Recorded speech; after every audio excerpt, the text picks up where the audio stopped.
To buy VOO in a Fidelity Roth IRA, the first step is to log into your Fidelity account. If you do not have an account, you will need to create one. Make sure to select a Roth IRA when you set up your investment account.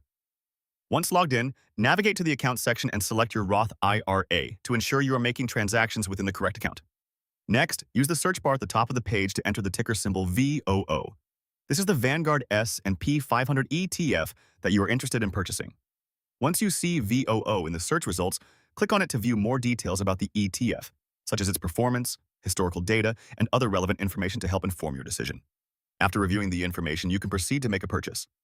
Look for the option to buy or trade. So choose the number of shares you wish to buy or the dollar amount you want to invest in VOO. Make sure to double-check your order type, usually set to market order by default, and confirm that everything is correct before submitting your order. Finally, once your order is placed, you will receive a confirmation.